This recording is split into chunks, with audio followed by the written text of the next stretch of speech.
নমস্কাৰ এনকেটিভিৰ প্ৰতিগৰাকী দৰ্শকক মই কল্পজিৎ শইকীয়াই স্বাগতম জনাইছো আৰু এই মুহূৰ্তত দিব বিচাৰিছো এটা গুৰুত্বপূৰ্ণ খবৰ নিচাসক্ত এজন ব্যক্তিৰ জানাজা কবৰস্থ নকৰিলে মছজিদ সমিতিয়ে এইখন অসমৰে এটা গুৰুত্বপূৰ্ণ খবৰ এই মুহূৰ্তত দৰ্শকসকলক জনাব বিচাৰিছো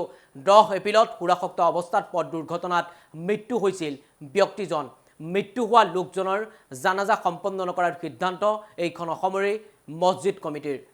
সমাজ বিৰোধী কাৰ্যৰ লগত নিচাজাতীয় দ্ৰব্য সেৱন কৰা লোকৰ মৃত্যু হলে নকৰে অন্তিম সৎকাৰ এই সিদ্ধান্ত 2024 চনতে তেওঁলোকে সিদ্ধান্ত গ্ৰহণ কৰিছিল আৰু তাৰ পাছত এজন লোকে সুৰা সেৱন কৰি তেখেতৰ দুৰ্ঘটনা হৈছিল তাৰ পাছত পৰৱৰ্তী সময়ত তেওঁ মৃত্যু কোৱাকৱালি লৈছিল কিন্তু কবৰস্থ নকৰিলে তেওঁলোকৰ সমাজে এই মুহূৰ্তত কি গুৰুত্বপূৰ্ণ খবৰ এনকেটিভিৰ ডিজিটেল দৰ্শকসকলক জনাব বিচাৰিছো আগন্তুক দিনতো নিচাসক্ত লোকৰ মৃত্যু হলে সমাজে গ্ৰহণ নকৰে বুলিও হুংকাৰ জনাই এই মুছলমান সমাজৰ এইসকল লোকে এই সিদ্ধান্ত গ্ৰহণ কৰিছে ৰূপহীঘাটৰ নাঙল ধোৱা মছজিদ কমিটিয়ে এই কঠোৰ সিদ্ধান্ত গ্ৰহণ কৰিছে এইখন অসমৰে ৰূপহীঘাটৰ নাঙল ধোৱা মছজিদ কমিটিয়ে এই মুহূৰ্তত কি গুৰুত্বপূৰ্ণ খবৰ এনকেটিভিৰ ডিজিটেলৰ দৰ্শকসকলক জনাব বিচাৰিছো নিচাসক্ত এজন ব্যক্তিৰ জানাজা কবৰস্থ নকৰিলে মছজিদ কমিটিয়ে 10 এপ্ৰিলত সুৰাসক্ত অৱস্থাত পথ দুৰ্ঘটনাত মৃত্যু হৈছিল এজন ব্যক্তি আৰু মৃত্যু হোৱা লোকজনৰ জানাজা সম্পন্ন নকৰাৰ সিদ্ধান্ত গ্ৰহণ কৰিছিল সেই সময়তে মছজিদ কমিটিয়ে সমাজ বিৰোধী কাৰ্যৰ লগত নিচাজাতীয় দ্ৰব্য সেৱন কৰা লোকৰ মৃত্যু হলে নকৰে অন্তিম সৎকাৰ 2024 চনতে তেওঁলোকে এই সিদ্ধান্ত গ্ৰহণ কৰিছিল 2024 চনৰ পৰা আজি পৰ্যন্ত তেওঁলোক কঠোৰ হৈ আছে সমাজ বিৰোধী যিসকল লোকে কাম কৰে বা যিসকল লোকে সুৰা সেৱন কৰি ঘূৰি ফুৰে তেওঁলোকৰ বিৰুদ্ধে এনে ধৰণৰ সিদ্ধান্ত গ্ৰহণ কৰিছে আৰু এইখন অসমৰে এই খবৰ আমি এনকেটিভি ডিজিটেলৰ দৰ্শকসকলক জনাব বিচাৰিছো ৰূপহীঘাটৰ নাঙল ধোৱা মছজিদ কমিটিৰ এই সিদ্ধান্ত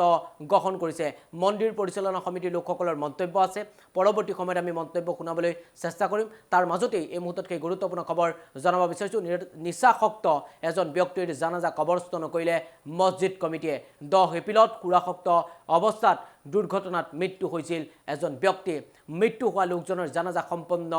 নকৰাৰ সিদ্ধান্ত গ্ৰহণ কৰিছিল মছজিদ কমিটিয়ে আৰু তাৰ পাছতে আজিৰ দিনটোত চৰ্চিত খবৰটোই হৈছে 2024 চনত এই কঠোৰ সিদ্ধান্ত গ্ৰহণ কৰিছিল আৰু যাক লৈ এই মুহূৰ্তত এতিয়া ৰূপহীঘাটৰ নাঙল ধোৱাত প্ৰতিক্ৰিয়া অব্যাহত আছে মন্দিৰ পৰিচালনা কমিটিৰ লোকসকলে প্ৰতিক্ৰিয়া প্ৰকাশ কৰিছিল তেওঁলোকৰ মন্তব্য শুনাই ল'ব বিচাৰিছো নিচাযুক্ত আছিলে এইটো